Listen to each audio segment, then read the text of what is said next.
بسم اللہ الرحمن الرحیم۔ اللہ کا کرشمہ دیکھنا ہے، نماز فجر کے بعد یہ جلالی آیت 21 بار پڑھیں۔ اللہ تعالیٰ کی ایسی غیبی مدد آئے گی کہ آپ حیران رہ جائیں گے۔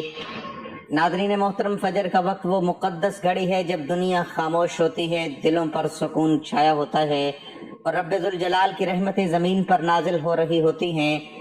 اس وقت کو سحر بھی کہا جاتا ہے، جس میں اللہ کا خاص انوار نازل ہوتا ہے۔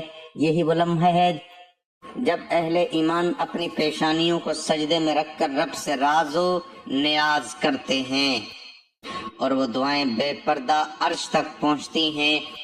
قرآن مجید میں اللہ تعالیٰ فرماتا ہے والفجر ولیال عشر، قسم ہے فجر کی اور 10 راتوں کی۔ یہ اللہ تعالیٰ کی طرف سے فجر کے وقت کی عظمت اور اہمیت کی قسم ہے۔ نور الہی دراصل اللہ کی طرف سے دلوں پر نازل ہونے والی وہ روشنی ہے جو انسان کی زندگی بدل دیتی ہے۔ جب کوئی بندہ فجر کے وقت وضو کر کے نماز ادا کر کے قرآن کی تلاوت کرتا ہے یا اللہ کا ذکر کرتا ہے تو وہ اس کے دل پر اللہ کا نور نازل ہوتا ہے۔ یہی نور اسے گناہوں سے بچاتا ہے، دل کو سکون دیتا ہے اور راستہ دکھاتا ہے۔ حضور نبی کریم صلی اللہ علیہ وسلم نے فرمایا تمہارے لیے صبح کے وقت برکت دی گئی ہے۔ یہ حدیث ہمیں اس وقت کی روحانی اور دنیاوی برکتوں کی خبر دیتی ہے۔ فجر کے وقت کی عبادت نہ صرف آخرت میں نجات کا ذریعہ بنتی ہے بلکہ دنیا میں بھی کامیابی، رزق میں وسعت، بیماریوں سے حفاظت اور سکون قلب جیسی بے شمار برکتیں لاتی ہے۔ تو ناظرین محترم، ہمارا آج کا وظیفہ بھی نماز فجر کے بعد ایک جلالی آیت کو 21 بار پڑھنے کا عمل ہے کہ جس کے پڑھنے سے آپ اللہ تعالیٰ کا کرشمہ دیکھیں گے۔ اللہ تعالیٰ کی ایسی غیبی مدد آئے گی کہ آپ حیران رہ جائیں گے۔ آپ کے عزیز رشتہ دار دوست ہیں بھی آپ کی ترقی اور عروج کامیابی دیکھ کر حیران پریشان ہو جائیں گے۔ ہر کوئی آپ سے یہ پوچھنے پر مجبور ہو جائے گا کہ آپ نے ایسا کون سا عمل کیا کہ جس کی بدولت آپ کے راتوں رات حالات بدل گئے۔ ناظرین، نماز فجر کی بہت ہی اہمیت اور فضیلت قرآن و حدیث میں بیان ہے، کیونکہ وہ وقت ہوتا ہے جب انسان گرم بستر پر نیند کی وادیوں میں خوابوں کے مزے لے رہا ہوتا ہے، اور جب وہ نماز کے وقت اٹھتا ہے تو شیطان کو شکست دیتا ہے تو اللہ تعالیٰ کی ذات اس پر رحمتیں، برکتیں اور فضیلتیں نازل فرماتی ہے۔ اس وقت کی خاص بات یہ بھی ہے کہ اللہ تعالیٰ اپنی رحمت کے ساتھ سب سے قریب ہوتا ہے۔ حدیث قدسی میں آتا ہے کہ میرا بندہ جب سحر کے وقت مجھے یاد کرتا ہے تو میں اس کے قریب ہو جاتا ہوں۔ یہی قرب الہی انسان کے ایمان کو تازہ کرتا ہے، نور الہی دل کی تاریکی کو ختم کرتا ہے، انسان کے اندر عاجزی، شکر گزاری اور محبت الہی کو بڑھاتا ہے۔ یہ وہ نور ہے جو ظاہری آنکھ سے نظر نہیں آتا مگر دل اور روح کو روشن کر دیتا ہے۔ فجر کے وقت اٹھنا بظاہر مشکل لگتا ہے مگر اس کو معمول بنا لے، اس کی زندگی میں ایسی روحانی تبدیلی آتی ہے کہ وہ دنیا کی تنگی میں بھی اللہ کے نور سے روشن رہتا ہے۔ ناظرین، یہ آیت بہت چھوٹی سی آیت ہے لیکن اس کی برکات، اس کی فضیلت بہت کمال ہے۔ اس کا کوئی ایسا کام جو حل ہوتا ہوا نظر نہ آ رہا ہو، رزق کی پریشانی ہو، رشتے کی بندشیں ہوں، گھریلو لڑائی جھگڑے ہوں، میاں بیوی میں نا اتفاقی ہو، دنیا کا کوئی بھی مسئلہ ہو، صرف 21 بار نماز فجر کے بعد یہ آیت پڑھ لیں، انشاءاللہ آپ کے تمام رکے ہوئے کام حل ہو جائیں گے۔ دوستو، آج ہم طرح طرح کی پریشانیوں میں گرفتار ہیں، نجی پریشانی، گھریلو پریشانی، سماجی پریشانی، معاشی پریشانی، قدرتی پریشانی، اس قسم کی سینکڑوں دنیاوی پریشانیوں کے شکار ہیں۔ جیسے لگتا ہے زندگی پریشانیوں کا مجموعہ ہے اور ہم اللہ کی طرف سے خاص مہربانی اور نصرت و امداد سے محروم ہو گئے ہیں۔ دعائیں کرتے ہیں مگر قبول نہیں ہوتی، امداد طلب کرتے ہیں مگر امداد نہیں آتی، آواز لگاتے ہیں مگر کہیں سے کوئی جواب نہیں ملتا۔ آخر اس کی کیا وجوہات ہے اور کن اسباب کی وجہ سے ہمارا یہ برا حال ہے؟ اسلام ہی وہ دین ہے جس میں ساری پریشانیوں، مشکلوں، بیماریوں، مصیبتوں، دکھوں، غموں، دقتوں کا حل موجود ہے۔ اسلام کے سائے تلے زندگی گزارنے سے غربت دور ہو سکتی ہے، بیماری کا علاج ہو سکتا ہے، پریشانی کا حل ہو سکتا ہے، غموں کا اختتام ہو سکتا ہے، دعائیں قبول ہو سکتی ہیں، مراد پوری ہو سکتی ہے، قسمت سنور سکتی ہے، بگڑی بن سکتی ہے۔ ہماری پریشانیاں بتاتی ہیں کہ ہم نے اسلام کے سائے تلے زندگی گزارنا چھوڑ دیا ہے، ورنہ یہ دن نہ دیکھنے پڑتے۔ ایک مومن کا اس بات پر ایمان ہونا چاہیے کہ ہمارا اصل مددگار صرف اور صرف اللہ وحدہ لا شریک ہے، اس کے علاوہ کوئی مددگار نہیں، جیسا کہ خود کلام رب اس کی گواہی دیتا ہے، وَمَن نَّصْرُ إِلَّا مِنْ عِنْدِ اللَّهِ الْعَزِيزِ الْحَكِيمِ، اور مدد تو اللہ ہی کی طرف سے ہے جو غالب اور حکمتوں والا ہے۔ اسی طرح دوسری جگہ فرمان الہی ہے، بَلِ اللَّهُ مَوْلَاكُمْ وَهُوَ خَيْرُ النَّاصِرِينَ، بلکہ اللہ ہی تمہارا خیر خواہ ہے اور وہی سب سے بہتر مددگار ہے۔ جس کا مددگار اللہ ہو اسے دنیا کی کوئی طاقت نقصان نہیں پہنچا سکتی۔ یہ ضمانت بھی اللہ تعالیٰ نے خود دی ہے۔ فرمان پروردگار ہے، إِن يَنْصُرُكُمُ اللَّهُ فَلَا غَالِبَ لَكُمْ وَإِن يَدْخُلُكُمْ فَمَنْ ذَا الَّذِي يَنْصُرُكُمْ مِنْ بَعْدِهِ وَعَلَى اللَّهِ فَلْيَتَوَكَّلِ الْمُؤْمِنِينَ، اگر اللہ تعالیٰ تمہاری مدد کرے تو تم پر کوئی غالب نہیں آ سکتا، اگر وہ تمہیں چھوڑ دے تو اس کے بعد کون ہے جو تمہاری مدد کر سکے۔ ایمان والوں کو اللہ تعالیٰ ہی پر بھروسہ رکھنا چاہیے۔ یہاں ایک مومن کو یہ عقیدہ بھی اچھی طرح سمجھ لینا چاہیے کہ جو لوگ غیر اللہ کو مدد کے لیے پکارتے ہیں ایسے لوگ شرک و کفر میں مبتلا ہیں۔ دراصل یہ بڑی وجہ ہے جس سے اللہ کی مدد آنی بند ہو گئی، اور جنہیں اللہ کے علاوہ مدد کے لیے پکارا جاتا ہے وہ تو ہماری کچھ مدد نہیں کر سکتے بلکہ وہ اپنے آپ کی مدد کرنے کی بھی طاقت نہیں رکھتے۔ اللہ کا فرمان ہے، وَالَّذِينَ تَدَّعُونَ مِن دُونِهِ لَا يَسْتَطِيعُونَ نَصْرَكُمْ وَلَا أَنفُسُهُمْ يَنْصُرُونَ، اور تم جن لوگوں کو اللہ کے علاوہ پکارتے ہو تمہارے کچھ مدد نہیں کر سکتی اور نہ ہی وہ اپنی مدد کر سکتے ہیں۔ اب یہاں ان اسباب کا ذکر کیا جاتا ہے جن سے اللہ کی مدد حاصل ہوتی ہے، یا یہ کہیں جن کی وجہ سے اللہ اپنے بندوں کی مدد کرتا ہے۔ اللہ پر صحیح ایمان، جو لوگ اللہ پر صحیح معنوں میں ایمان لاتے ہیں وہ اس کے ساتھ کسی کو شریک نہیں ٹھہراتے، وہ اس کی طرف سے مدد کے مستحق بن جاتے ہیں، یعنی اللہ ایسے لوگوں کا مددگار بن جاتا ہے اور ایسے ایمانداروں کی مدد کرنا اللہ اپنے ذمہ لے لیتا ہے۔ اللہ تعالیٰ فرماتا ہے، وَقَانَ حَقًّا عَلَيْنَا نَصْرُ الْمُؤْمِنِينَ، اور ہم پر مومنوں کی مدد کرنا لازم ہے۔ اللہ کا فرمان ہے، إِنَّ اللَّهَ يُدَافِعُ عَنِ الَّذِينَ آمَنُوا إِنَّ اللَّهَ لَا يُحِبُّ كُلَّ خَوَّانٍ كَفُورٍ، بے شک اللہ تعالیٰ سچے مومن کی دشمنوں کے مقابلے میں مدافعت کرتا ہے۔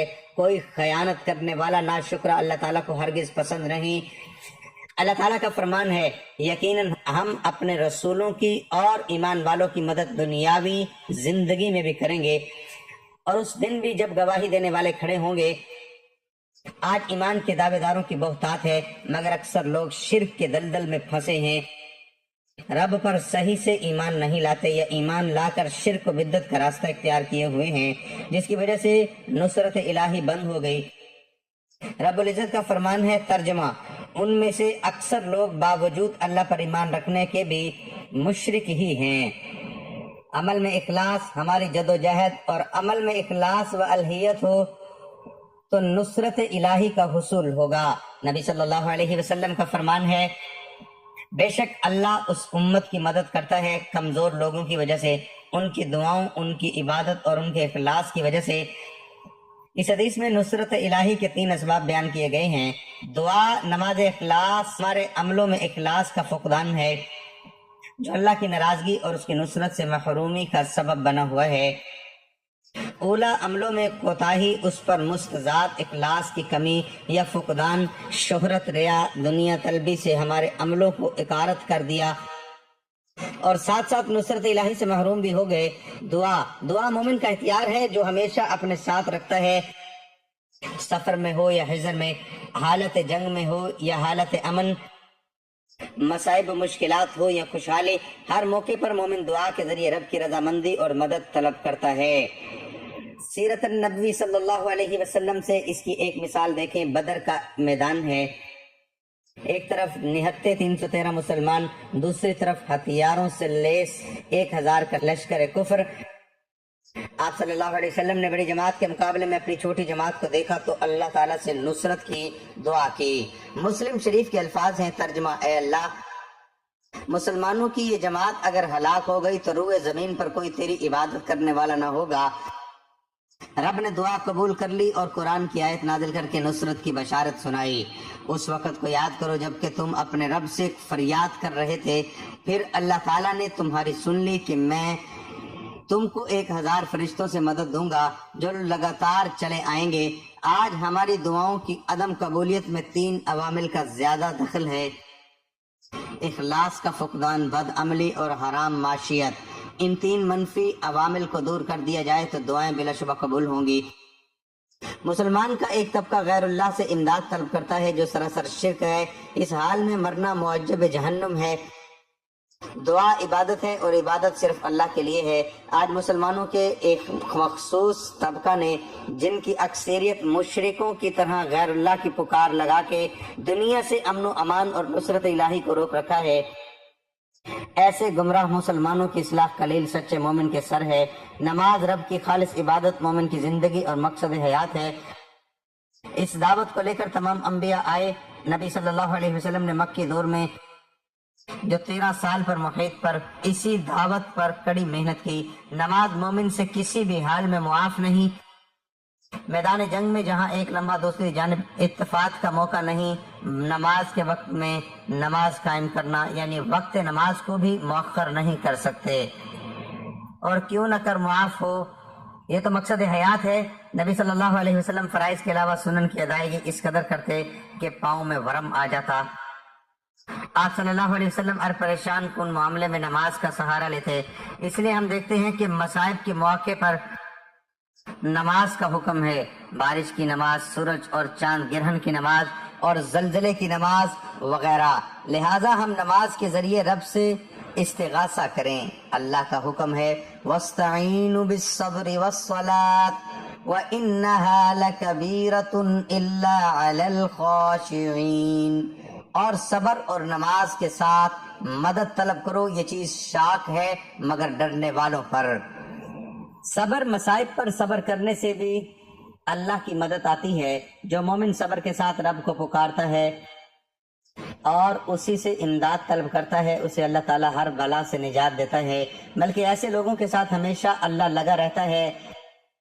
یا ایھا الذین آمنوا استعینوا بالصبر والصلاة ان اللہ مع الصابرین۔ اے ایمان والو، صبر اور نماز کے ذریعے مدد چاہو، اللہ تعالیٰ صبر والوں کا ساتھ دیتا ہے۔ اللہ ہی پر توکل۔ انسان بے صبرہ ہے، تھوڑی سی مصیبت آتی ہے گھبرا جاتا ہے اور رب سے نجات مانگنے کی بجائے غیروں سے امداد طلب کرنے لگ جاتا ہے اور اسی پر توکل کر بیٹھتا ہے۔ اگر کوئی مصیبت غیر اللہ کے در پر جانے سے ٹھیک ہو جائے تو اعتماد میں مزید پختگی آ جاتی ہے اور دوسروں کو بھی غیر اللہ کے در پر جانے کی دعوت دیتا ہے۔ یہاں ہمیں یہ جان لینا چاہیے کہ جو بھی جس دربار پہ بھی جائے اور جس سے بھی مانگے، دینے والا صرف اللہ ہے۔ آپ قبر پہ سوال کر کے یہ نہ سمجھیں ہمیں قبر والے نے دیا ہے، دیتا تو اللہ ہی ہے، چاہے آپ جائز طریقے سے مانگیں یا ناجائز طریقے سے۔ فرق صرف اتنا ہے کہ جائز طریقے سے مانگنے سے اللہ بخوشی دیتا ہے اور ناجائز طریقے سے مانگنے سے کبھی کبھی اللہ دے تو دیتا ہے، بدلے میں اس کا ایمان چھین لیتا ہے۔ کیا آپ نہیں دیکھتے کہ جو لوگ پتھروں سے مانگتے ہیں، مورتی بنا کر اس سے مانگتے ہیں، ان کی بھی عقیدت یہی ہوتی ہے کہ ہمیں مورتیوں نے دیا ہے۔ مسلمان کو صرف اللہ پر ہی بھروسہ کرنا چاہیے، یہ عبادت کے قبیل سے ہے اور توکل نصرت الہی کا سبب ہے۔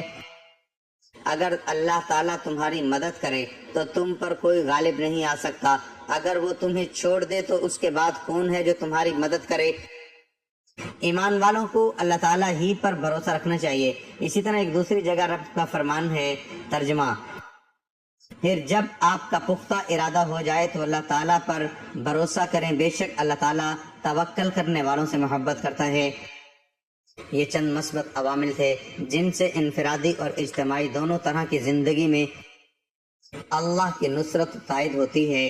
نیز منفی عوامل سے گریز کرنا پڑے گا جن کا احاطہ اس چھوٹے سے مضمون میں مشکل ہے۔ بطور خلاصہ یہ کہہ سکتا ہوں کہ ہم شرک و بدعت، فسق و فجور، اعمال قبیحہ، فتنہ و فساد، ظلم و فساد کفر و نفاق اور حرام خوری، رشوت، سود، غبن، چوری، حرام پیسہ وغیرہ سے بچیں اور اسلام کے سایہ تلے زندگی بسر کریں، یعنی دین کو پوری طرح قائم کریں۔ اللہ کا وعدہ ہے وہ ضرور ہماری مدد کرے گا۔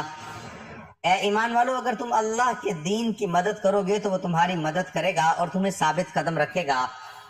محترم ناظرین، ہم میں سے اکثر لوگوں کو ایک شکوہ ہمیشہ رہتا ہے کہ روزی میں برکت نہیں، گھر میں برکت نہیں، کتنا ہی کما لے پتہ ہی نہیں چلتا کہ کہاں گیا۔ ہر وقت کوئی نہ کوئی پریشانی رہتی ہے، کبھی بیماری تو کبھی کوئی اور تنگی۔ اگر ہم اس تمام بے برکتی، تنگ دستی، بے روزگاری اور پریشانیوں کو نماز فجر کی عدم ادائیگی کے پس منظر میں دیکھیں تو معلوم ہوگا یہ سب بے برکتی اسی سبب سے ہے کہ ہم نماز فجر کی ادائیگی میں حد درجہ کوتاہی، غفلت، لاپرواہی اور سستی کا شکار ہیں۔ رسول اللہ صلی اللہ علیہ وسلم کی اس حوالے سے متعدد احادیث موجود ہیں جن میں رزق کی تقسیم و فراوانی اور برکت کو نماز فجر کی ادائیگی سے مشروط کیا گیا ہے۔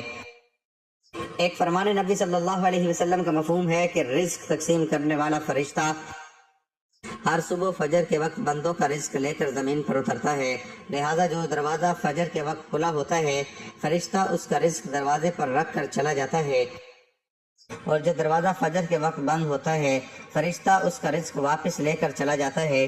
اس فرمان نبی صلی اللہ علیہ وسلم میں فجر کے وقت دروازہ کھلا ہونے کا مطلب یہ ہے کہ جس گھر کے افراد صبح فجر کے وقت بیدار ہو کر نماز فجر ادا کرتے ہیں انہیں ان کا رزق عطا کر دیا جاتا ہے۔ دروازے بند ہونے سے مراد یہ ہے کہ جس گھر کے رہنے والے صبح فجر کے وقت سوتے رہتے ہیں اور نماز فجر کی ادائیگی میں غفلت کوتاہی کے مرتکب ہوتے ہیں انہیں ان کے رزق سے محروم رکھا جاتا ہے۔ ناظرین اکرام، اس وظیفے کی جانب چلتے ہیں۔ یہ عمل کون سا ہے؟ یہ خاص وظیفہ کون سا ہے؟ اس کو کرنے کا کیا طریقہ کار ہے؟ اس سے کس وقت اور کتنی بار کرنا ہے؟ دولت مند بننے کی یہ ایک آیت پڑھیں، پورے یقین اور اعتماد سے پڑھ لیں، انشاءاللہ تمام پریشانیاں ختم ہو جائیں گی، ہر مشکلات ختم ہو جائے گی۔ پوری زندگی میں مختلف طرح کی پریشانیوں سے واسطہ رہتا ہے، انسان کو مختلف طرح کی آزمائشوں سے واسطہ رہتا ہے، حالات ہمیشہ ایک جیسے نہیں رہتے، زندگی میں اتار چڑھاؤ آتا ہی رہتا ہے۔ تو بس آپ لوگوں نے صبر کرنا ہے اور ہمیشہ نماز کی پابندی کرنی ہے۔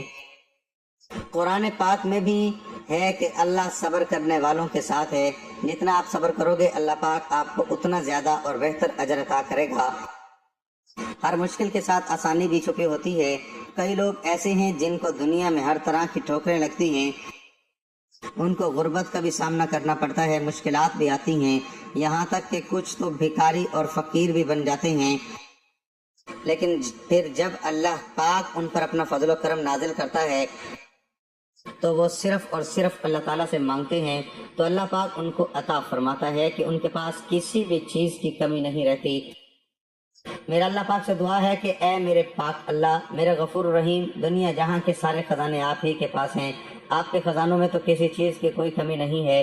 میرے اللہ، جتنے بھی لوگ دنیا میں پریشان حال ہیں یا تنگ دست ہیں، طرح طرح کی مشکلات اور مصائب میں گھرے ہوئے ہیں، میرے اللہ ان کی مشکلات کو ختم فرما دے اور ان کو شاد و آباد کر دے، آمین۔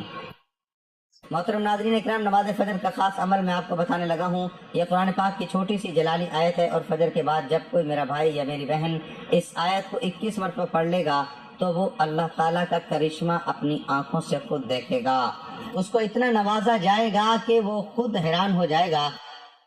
یہ وظیفہ ہمیں بڑی محنت سے ملا ہے اور مجھے اپنے اللہ پر پورا یقین ہے کہ آپ کو ہر چیز ملے گی۔ یہ بڑا ہی مجرب عمل ہے اور بڑا ہی خاص عمل ہے۔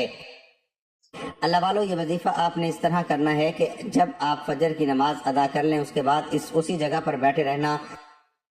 آپ نے اول و آخر 7 مرتبہ درود ابراہیمی پڑھ لینا ہے۔ ایک مرتبہ درود ابراہیمی میرے ساتھ بھی پڑھ لیں تاکہ ثواب ہو۔ اللہم صلی علی محمد وعلی آل محمد کما صلیت علی ابراہیم وعلی آل ابراہیم انک حمید مجید۔ اللہم بارک علی محمد وعلی آل محمد کما بارکت علی ابراہیم وعلی آل ابراہیم انک حمید مجید۔ درود پاک پڑھنے کے بعد آپ 21 مرتبہ یہ آیت پڑھ لیں، اللہم انصرنا فإنک خیر الناصرین۔ اے اللہ مدد دے کیونکہ تو بہتر مدد دینے والا ہے۔